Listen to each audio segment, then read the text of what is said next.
the right to swap rows. Somewhere in the middle of the semester, I might say all the people in the first row go to the back row and vice versa, just so that I see people's faces. Somebody from the second to last row, unless you want me to point to you. That's not a completely correct answer. That's why I want a different thing. The guy with the cap. Me? Yes. What was the question? Sorry. Come to the front. I'm learning.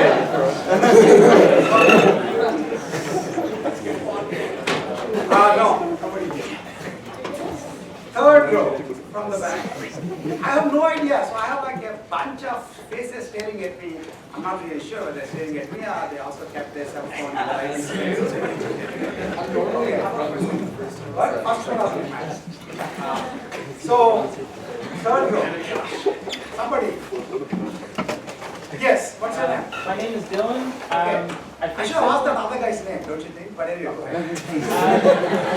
Simply put, an informed search is usually more efficient because you have information that's been given to use. Anyone else other than the people who have been raising their hands? Because, you know, the point is, the 7 people who raised their hands, they don't need this course. It's the rest of you who might. Okay? What? You read chapters. You read also the A-star search. What's the main difference between informed versus blind or uninformed search? Yes? Basically, so Name. My name is Jitesh. So A-star search has this, heuristic function. No, I just wanted blind versus informed. Don't give me brand names like A-star search. Okay, so the informed search basically has an estimate as to how distant the goal is from whatever state you're on currently, and the uninformed search doesn't really have that. Okay, so what that gentleman Jitesh is saying is that if you have, let's see, if you have, okay, if you have a search tree and you have searched somewhere and then you are at this node right here, okay, if you do not know how far you are from here to a goal node, then you are considered uninformed search. Do you see what I'm saying? So if you have no idea how far you have left to go, then you are considered an uninformed search. Okay? If on the other hand, you don't know how far you have come, then you are considered a brainless search. Like, nobody can help you if you don't even keep track of how long you walked. Okay? If you don't know how far you have to go, that's a reasonable question. If you don't even pay attention to how long you have been walking, nobody can help you. Okay?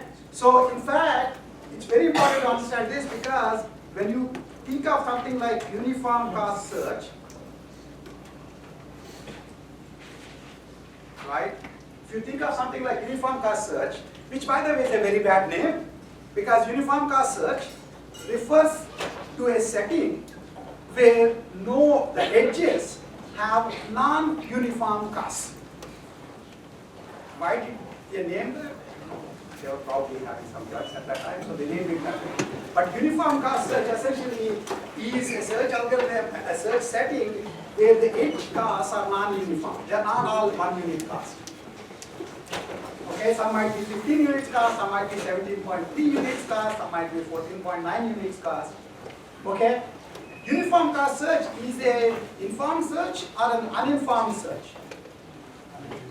It's uninformed if only it keeps track of how far it has come. You are assumed to keep track of how far it has come. Actually, the reality, in fact, is there are 2 general kinds of search strategies.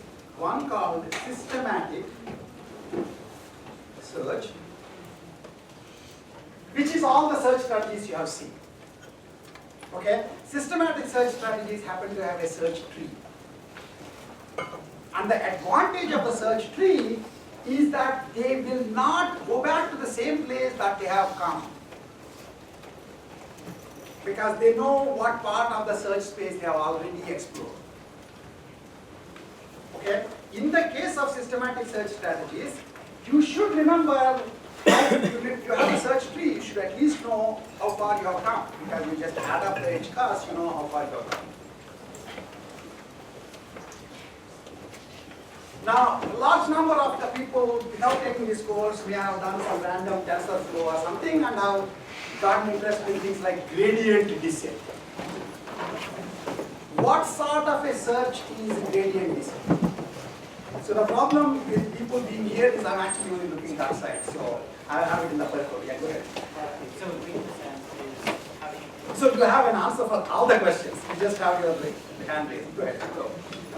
So gradient descent is important, I would say, and reason why is because you. No, my question is gradient descent systematic? Is gradient descent systematic search? No. Yes, the guy in the back. My name's Shivam. Name? Shivam. Okay. I wouldn't say it's systematic because it doesn't. There's no such thing as I wouldn't. It's like this. It's not systematic. You or don't, there's no try. Right? Is it or is it not? It's not systematic because it doesn't keep history of. It's not systematic. It has no search tree.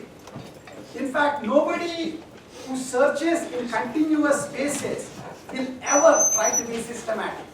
It's impossible. Okay? So, in fact, there is a different kinds of search strategy called local search strategies.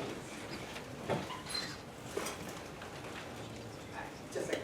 And in the case of local search strategies, all you know is where you are. You don't even know how far you have traveled. Just you know where you are. Okay? And in fact, you can have informed versus uninformed is an orthogonal dimension from systematic versus local. You see what I'm saying? And in fact, the gradient in gradient descent is equivalent to something we'll talk about in hill climbing search strategies. Basically, the equivalent in combinatorial search. Again, this is another word. Combinatorial versus continuous search spaces. A combinatorial search space is essentially a discrete number of search nodes. Discrete number of search nodes. A continuous search space is a continuous search space. It's basically like you have intuitions of what a continuous function is from your calculus courses. Then you got into computer science and they told you forget about all that nonsense. It's only that matters is discrete math. Okay, and now continuous functions basically will be the search in continuous spaces essentially will be in essence always an infinitely large search space, especially if you think in terms of points. Okay, and in continuous search spaces the only game in town is local search. On the other hand, in combinatorial search spaces, which is what we will be discussing before we get into continuous, there are two games in town. One is systematic, one is local search. And in the case of local search, you just know where you are. In the case of systematic, you know how you got to where you are because you have pointers all the way to the beginning of the search. There is a search tree. It's the search tree that makes you be disciplined. It makes you not go back to the same place again and again and again. There are no such guarantees for local search. You can keep going in loops. Okay? And in both cases, essentially, the orthogonal other aspect is you may or may not know how far you have come. If you are local search, you only know where you are. If you are systematic search, you know how far you have come. In both cases, you are kind of, that part of it is just uninformed. And to be informed, you need to know which direction should I go. Okay? Where is the optimal goal if I am interested in the optimality of goal? Or where is any goal if I am just interested in getting done and going home? Okay? And in the case of informed search, essentially we talk about this as this idea called heuristics that you read about, which is basically for combinatorial informed search strategies. You assume there is a function called f, h of n. So in fact, some of the notation here is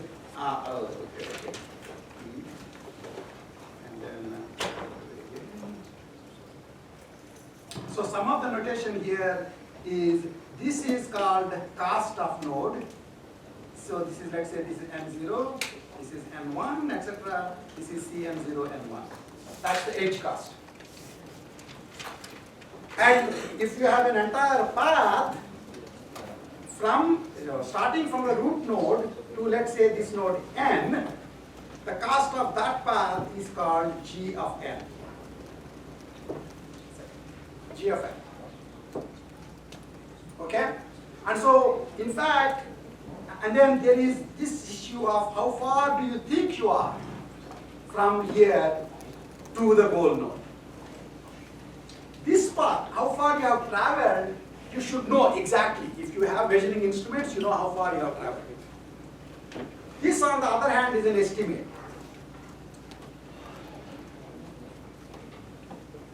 Okay, and that's called h of n. That's what you read about in the chapter. And so the question, of course, is how do you get good estimates for this heuristic? Okay, and in the local search, hill climbing strategies, instead of talking about G and H, you basically are in a particular place and you're saying which direction, which of my neighbors should I transition to? Which of my neighboring points, neighboring search nodes should I transition to? And so in hill climbing, you talk about, you line all of your neighbors up and you kind of give them a goodness function. How good are you? They're as good, the ones that are closer to the goal will have higher goodness. Okay? And then you pick the one which is the best neighbor, the one which is the most promising neighbor, and say, I'm now in there. And then you do this again. That's what happens in local search. Gradient descent is actually a form of local search, where the points are not discrete, they are in a continuous space. So the question then is, which direction in this continuous space should I make a small step? The word small now is not well defined. How small is small? Okay, but assuming that you're going to make a very small step, then which direction should you make that step in? And that's where, we'll get to that, and you probably have some intuitions from your calculus that essentially, since most of the continuous search algorithms will tend to be basically looking for the minima or the maxima of a function, so their solutionness is defined in terms of minimas and maximas of continuous functions. They will just essentially look for, if you're going towards, so you look for the direction of the gradient. And if you're looking for minima, you go in the direction opposite to that of the gradient. If you're looking for maxima, then you go in the direction of the gradient. So gradient is essentially telling you goodness function of the different directions. There's a continuous set of vectors directions, and you're just picking one correctly, assuming you're using gradient. That's what happens. So gradient descent is really a hill climbing search for continuous spaces. Okay? Yes, please. Is there ever, for continuous spaces, is there ever a systematic search algorithm that exists? There isn't any, in any reasonable sense. The only way you can have continuous space systematic search is the continuous space has been split into regions. There are finite number of regions, and you are then actually searching in the regions. So otherwise it makes no sense because the space is infinite. Okay? Yeah. Also, is Dijkstra a good example of systematic search? Dijkstra is very much an example of a systematic search. In fact, everything you have learned in data structures is an example of a systematic search. In fact, if you want to prove any property of any algorithm, it must be a systematic search. There are zero useful properties of hill climbing search algorithm. Gradient descent has no properties, even though you use it, even though everybody is using it. it's not at all guaranteed in your lifetime to get to any minima, let alone the global minimum. You understand what I'm saying? So if you want to prove theorem saying when the search is done, I have the optimal solution, you have to think in terms of systematic search algorithms. The only time local search algorithms wind up having such properties would be very, very few cases where there's some beautiful structure to the space. In fact, we will see an example when we get to Markov decision processes and talk about something called value iteration. And these are these ideas called fixed point algorithms. The same thing that happens, for example, in Google PageRank. And there, even though you make little local steps in a continuous space, at least asymptotically, you are guaranteed to reach the optimum. Otherwise, in fact, you will just hopefully maybe reach the closest minimum or maximum. Even that only asymptotically. And that's the reason why, in fact, all of computer science until now that you have looked at, Dijkstra would be Dijkstra unless he writes a couple of theorems. Okay? Right now, whereas when you're doing local search algorithms, essentially you say, I'll try this tweak and I'll kind of run a couple of examples, and if I'm lucky it works, in which case I'll write a paper. Then it looks like it's working. Okay? And that is actually called Luqman no hands science. And it's not wrong, in the beginning that's the best, in some cases that's the best you can do. So again, unless you change your proofs, change your theorem, there is no theorems for local search algorithms. They do write some theorems once in a while. Things like convergence rates, etc., etc. But the kind of theorems that you prove for A-star search and uniform cost search and iterative deepening search, etc., they don't exist for local search algorithms. And you want to understand why. Okay? Yes, name. Okay. Mhm. So you said structure for so local search algorithms sometimes show properties if there's a structure to the That's state basically space. what's called convexity. So for example, if you have, your function is like this, then there is only one minimum, Okay. right? And so you will asymptotically find that minimum. Even there, it's not guaranteed that you will find the minimum in lifetime. Why? Because if the function is like this and you are at this point, and you may have figured out that you should make a step in this direction. How small is it? But how small should the step be? I mean, the reason I'm bringing this all up essentially is problems and what is worth doing remain the same. In some problems, some settings you are able to prove the theorem, some settings you cannot. And it's just, it's important to kind of make the connections. The only way things will stay in your mind is if, in fact, everything is connected to everything. If they are isolated concepts, they'll fall through the cracks. Okay? Yes. So, another thing in neural networks, I came across second order. We can talk about it outside class. Okay. None of them change anything, I said. Okay. So, iterative deepening DFS is something that we talked about last class. Right? I just want to make sure that you understand what this does. Right? So, if you have a search tree like this, then essentially you are looking at this tree in iteration by iteration, where the iteration is done in terms of the D cutoff. D cutoff. Now, by the way, what is D? D is nothing but G, when all the edge costs are unit costs. See what I'm saying? If edge costs are all unit cost, D, depth of a node, is equal to the number of edges you have traveled, which is exactly equal to G. Right? Okay?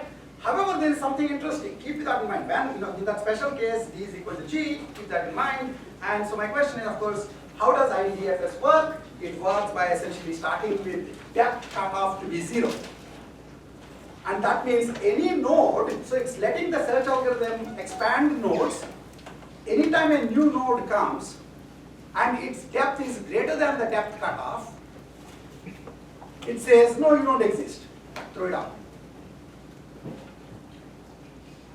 You see what I'm saying? So you're looking at only pieces of the tree. Okay? So for example, you would, first iteration would be, let's just start equal to 0. Basically means only this guy will come into picture. Everybody else is more than depth is equal to 0. Right? Okay? Then in that case, that's a tree. It's a tree with one node. Then you do depth first search on it. You should do depth first search on it. And if it terminates, then the solution is returned. So if you are one of those really, really lucky people and root node is a goal node, then you will be done. If not, you would basically say not yet. Then IDFS, basically the upper loop comes up and says, okay, I'll increase my depth limit D to the next value. To the next value. How do depths increase? If previously D equal to 0, what would the next D value be? 1. So, there is a reason why I am bringing this, what you think is stupid questions. But keep that in mind. Because remember, D is supposedly something like G. So, you should be asking the same question in terms of what would happen if I was doing cutoff in terms of G. Then you will start shivering. Okay? So, depth first, D equal to 0, and then it becomes D equal to 1. So, that will be a little bigger tree now. It is 3 full nodes. And in these 3 full nodes, you do depth first search.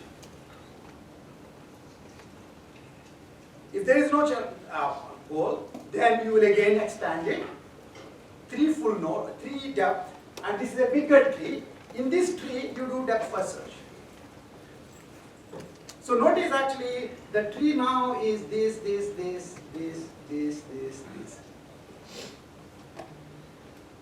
The other guys don't exist. Now when you do depth first search, assuming the convention that when you basically put the children out, then when you're showing it on the graph like this, on the slide like this, we always assume we go left first. But really, you will what's more important is the order in which the children are put on the queue. Queue becomes a stack for depth first. The order in which the children are put on the queue is not important, and the stack is not important. But children's children will get put on top of them. So this is, by the way, if you ever get confused about depth first search, think about royal families and primogeniture. Right? The eldest guy becomes the king, eldest kid becomes the king or the queen. And if the father or mother never dies, and this guy dies in the before, then the sibling doesn't become the king. This guy's kids become kings. That's primogeniture, that's LIFO, that's stack order. That's what happens in your IDF, the DFS. So the point is that the DFS, if you want to think in terms of how DFS works, it's basically going to go this node, then it will take these 2 nodes, put it on the stack, then it will pick one of these nodes. By convention, we'll pick the left node, then we pick its 2 children, put it on the stack, then you expand this, then you expand this. Okay? At that point, you go expand here. That's depth first. It's extremely important to understand that iterative systematic searches, all iterative deep learning depth first search in particular, is going to use depth first in every iteration. Why? Because the only search strategy you know that is guaranteed to give linear space is depth first. Right? Okay? So, don't fall for, after this cutoff, I'll do breadth first.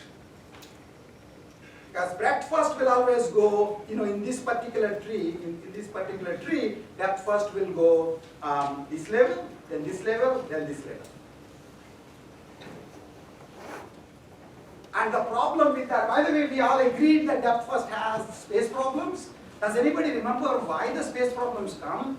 Where do the depth first space problems come? Somebody else? breadth first space problems. Why do we say breadth first takes too much space? I'm talking about breadth first, B now. No, not you. You. That's to show the entire tree, all the nodes that it has explored have to show. No, actually the simplest way to think about space taken by a systematic search strategy is the open list and the closed list. The space taken by open and closed list. Open list is all the nodes that are remaining to be expanded. And anything on the open list has pointers because of which its parents will survive. Okay? The bigger the open list, the more space. The reason depth first search is going to take linear space is because when it is going here, it only ever puts B times D nodes on the queue at the maximum. Whereas the breadth first search will have to put the last fringe on the queue. Last fringe is also made up of B and D, except they are displaced vertically. B power D, dead. B times D, good news. B power D, completely dead. That's the thing you want to understand in terms of space. In the case I would like to deepen depth first search, because you're doing only depth first as the search, you're guaranteed to only ever take B times D amount of space. But here is an interesting question. I kind of said, in fact, there's a way of defining systematic search strategies informally, which is don't leave any stone unturned, and don't turn any stone more than, normally you will say once. That's normally what you would say. Okay? Clearly, if you leave some stones unturned, that may be where the gold is. So I can always come up with an example where the gold is in the node that you didn't look at. And so because you are not systematic, you didn't look at, let's say, one node out of 10 billion nodes. That's where the goal would be. And so I get to say, you are not complete. You see what I'm saying? Okay? Now, if you are doing it, depth first search has this property. Depth first search has this property. Iterative deepening depth first search also has this property, because eventually it will turn every stone. Now when you come to this don't turn any stone more than once property, which search strategies have this? Breadth first search, definitely. It will never reopen a node. At least in trees, it won't. Graphs is a different interesting question. Trees, it won't return a node. Okay? Depth first, the same thing. Iterative, definition failure. Definition failure because it actually, iterative deepening depth first search has expanded this node once in the D0, once more in the D1 tree, once more in the D2 tree, once more in the D3 tree. So if the goal is at a depth D, the root node has been expanded D plus 1 times.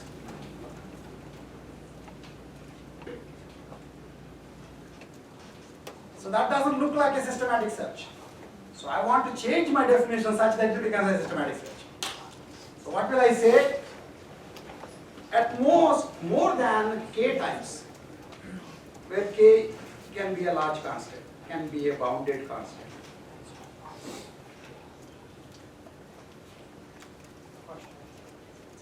Okay? That follows. Iterative deepening depth first search, in fact, does not expand any node more than d times, d plus 1 times, if the goal is at depth d. If the goal is at depth d, it won't expand it more than d plus 1 times. The top node. The next, level of nodes are at most expanded D times and so on and so forth. So K equal to D, you're happy. That's considered still systematic. Now, I'll wait. Now I will ask a different question, which is now that you've seen this tree, you also saw uniform cost search, which we'll be looking at in a minute, but you saw uniform cost search already. Right? Where instead of each of these being unit cost, they would be non-uniform cost. So this can be, let's say, 0.3. This node will be 0.7, and this edge will be 0.7, this node edge is 0.3, this edge is 0.6, and then this edge is 10, and so on. Different real numbered costs. And so, if you want to do iterative deepening version of uniform cost search, which you should do, right? Can you do it? Iterative deepening version of uniform cost search, can you do it? Yes, you can do. How do you define the bounds, the depth bounds, what we had as a depth bounds? They were defined in terms of D values, D as in David values. But D was actually a placeholder for the G as carry. Really the big guy in town is G. When the uniform cost search, you would have to put the cutoffs in terms of G values. No big deal, you would say. Instead of D, I'll say G. Here's my question. You'll start with the first G equal to 0. Root node will come. And that's not a goal node. Now you have to increase G. What will you increase it to? What will you increase it to? You realize that now, who said 1? Yeah. Why 1? What if in fact all the edge costs are 0.1? By doing 1, you would have basically went from a little node to the bottom of the tree. Do you see what I'm saying? So, you have to figure out the next cutoff. You have to figure out the next cutoff in terms of what is the next highest G value. You see? So the way you would actually do that, interestingly enough, is it's actually possible, and I'm telling you this because once I tell you this, when we complete A-star search is the generalization of uniform cost search with an estimate about how far to go. And you can do ID A-star search, which is iterative deepening A-star search. That would be just like uniform cost iterative deepening search. Instead of D, you will be doing the limits in terms of G values here and in terms of F values in the A-star search. Okay? So the way actually you will wind up figuring out what node, what would be the next G value is you start with G equal to 0,